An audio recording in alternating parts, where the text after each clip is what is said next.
guys, this is going to be our daily routine. So I've got about 8 exercises that we're going to go through. You can do them as and when you like. Typically I find the morning time is the best time for it, and you can do as much volume as you like depending on how much time you have to give to it. Typically in around 3 to 5 reps for each exercise is plenty. Again, depends on how slow you do it and how much time you have available to you. So don't stress out if you can only get maybe 3 or 4 exercises done, or you're only getting 3 reps done out of maybe a suggested 5. Just do as and when you can and as much as you can for the full benefit. Remember not to rush anything, take everything nice and slow and at your own pace, and enjoy the process of freeing up your body and starting your day the best possible way. So I'm going to start off with some north, south, east, west, which is a bit of neck movement. So again, I'm going to come from like a kneeling position. I'm just hunking my heels down below me. And then from there, we're going to work north with the chin. Just literally think about chin up towards the ceiling, lengthen down through the throat. A few seconds there. Then we're going to go south. So again, chin into the chest, torso nice and upright, shoulders down. So that's north and south. We'll do maybe 3 to 5 reps of those. I'm not going to do all reps. Nice and slow. Chin to chest, chin to the ceiling. Again, identifying what's going on, weaknesses, strengths, creaks, cracks with your own body. Now we're going to go east and west. So again, I'm just going to literally look over one shoulder. This is my east. All the way back through the neutral. Looking over opposite shoulder, this is west. So again, 3 to 5 reps. Nice and slow, again, no real speed. Shoulders don't move, the only thing here moving is your neck. Can be a bit creaky or cracky. Next up, we're going to do shoulder rolls. So again, you're going to tuck your chin into your chest. I'm going to drag my chin across towards my shoulder. From here, I'm going to think about looking up towards the ceiling. Imagine I'm looking at an airplane in the sky. So looking all the way up towards the ceiling. Chin drops to the other shoulder, drag it across, and then again we can just go the opposite direction. Chin to chest, chin to shoulder, look up at the airplane, and then again all the way across, chin to the shoulder, and all the way back. So again, I just typically switch sides every time I'm back into neutral. Look at the airplane nice and slow. So this is something you can do maybe if you're standing in a queue, or even if the traffic has stopped and you're stuck in the car for a wee while. Just bring more awareness to your neck, to your shoulders. Particularly beneficial if you have a desk job. Lovely. Okay, so as we are from there, so that's with neck. We're now going to move down the chain, we're going to go into shoulders. So I typically like to do this one in a half kneeling position, which means that one knee's to the floor, whatever knee's to the floor, that hand's going to work, and the opposite leg is out in front, just to give you a nice wee platform. Again, don't have the leg too close to you, a wee bit of balance, so you're thinking heel directly below your knee, and pelvis and trunk in a straight line. From here, we're going to use the ear as kind of your halfway point. So the palm starts in towards you, thumb facing forward. I'm going to reach up nice and tall. Once I get to my ear, I'm going to internally rotate through the hand, so now palm is facing outwards, and then I'm going to drop that hand all the way back, as far back as possible. Again, once I come to the hip, I just repeat that movement, come all the way forward. Again, notice there's no movement through my trunk. Once I get to the ear, again, palm in, thumb backwards, and then float all the way down and around.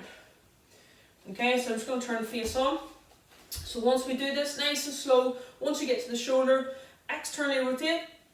You're trying to keep that arm in close to the midline as best as possible.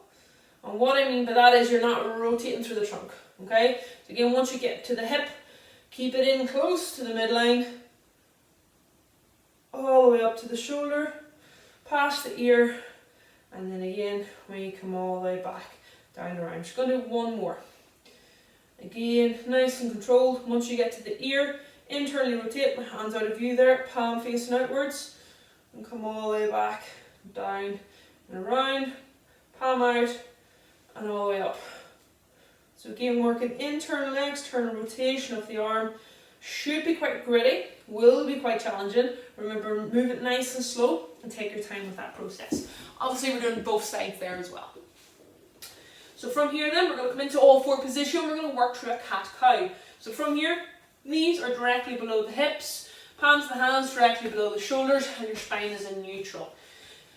So we're going to come into a cat shape, which means I'm going to pull in with my belly button. I'm going to lift up through that lower back, pull my pubic bone in towards the centre, and then I'm going to start to roll in through the spine. So here I should have a big hump shape in through my upper back as I push my hand into the floor and I look directly down.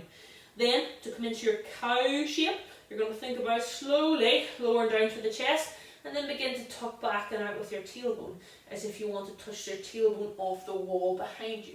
So now here I've got that arch into my lower back as my belly is inactive and pressing down towards the floor. Arms remain nice and straight, gaze remains in between your hands.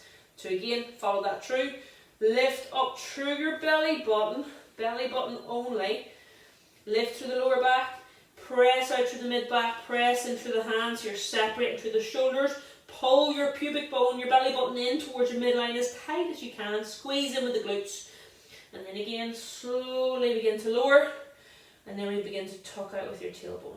Remember, we're moving nice and slow, and you're trying to move or separate your spine as individually as possible. So speed is no good here. Take it nice and slow. Spread through the shoulder blades, sink through the chest, and then again begin to tuck out with your tailbone. So again, we're going to work 3 to 5 reps from there. So from here we're going to roll over onto our bum. We're going to sit up nice and tall, legs are split out past your hips. From here you can go hands onto the floor, so I'm kind of lazily lying back, or you can go hands around one side as we move through one leg. Your call. Again, depends on what your body is allowing you to do. What we're going to do from here is straight leg rotations, okay? So I'm going to work my right leg, so one hand to the outside of the right hip, one hand to the inside. Again, stack up through the hips. From here, we're just going to rotate in through the leg. You're going to move the leg as a straight line, or as one solid unit. So from here, I'm going to think about internally rotating through the hip. So you're trying to bring your big toe into the middle, as close to the floor as possible, wherever your max is, and then again, toe to the ceiling, and then begin to rotate out as much as you can. Again, moving the leg as a full joint, and really trying to get into those end ranges. Toe down, then slowly back to the centre, and then toe down to the opposite side. So it's really nice to compare your right side and your left side here to see and identify similarities or weaknesses. Again, leg moves in, internal rotation, leg opens out, external rotation. 2 movements of the hip capsule that often get overlooked. Perfect. So again, you do 3 to 5 reps, you do that on both sides. So from here then, I'm going to fold up with one leg, and I'm just going to rest my right leg. My calf, more or less, is going to rest on top of my left ankle. From here again, sit up nice and tall, hands to the floor, toe up towards the ceiling, and then you're going to point your toe down towards the floor. So you're working plantar flexion and dorsiflexion. So here, really nice to stimulate through the calves and anterior tibialis. Point your toe, fight for the cramp nearly in the bottom of the foot, and then pull your toe up, getting your anterior tibialis strengthened. And again, point your toe down. Fight for the cramp, and then all the way back up. Again, 3 to 5 reps. Then the final one is just going to be a bit of ankle circles. So again, try to make as big of a circle as possible with your foot, toe up, and then point your toe, again, fighting for that cramp through the foot, making that circle as big as you can. Again, remember, try not to go too fast. Speed isn't really required here. So identify with the movement and try to really zone in on that. So again, you're working 3 to 5 reps on each of those movements. You're trying to do both sides. Where there is where you're working single leg, you're more or less doing on the second side as well.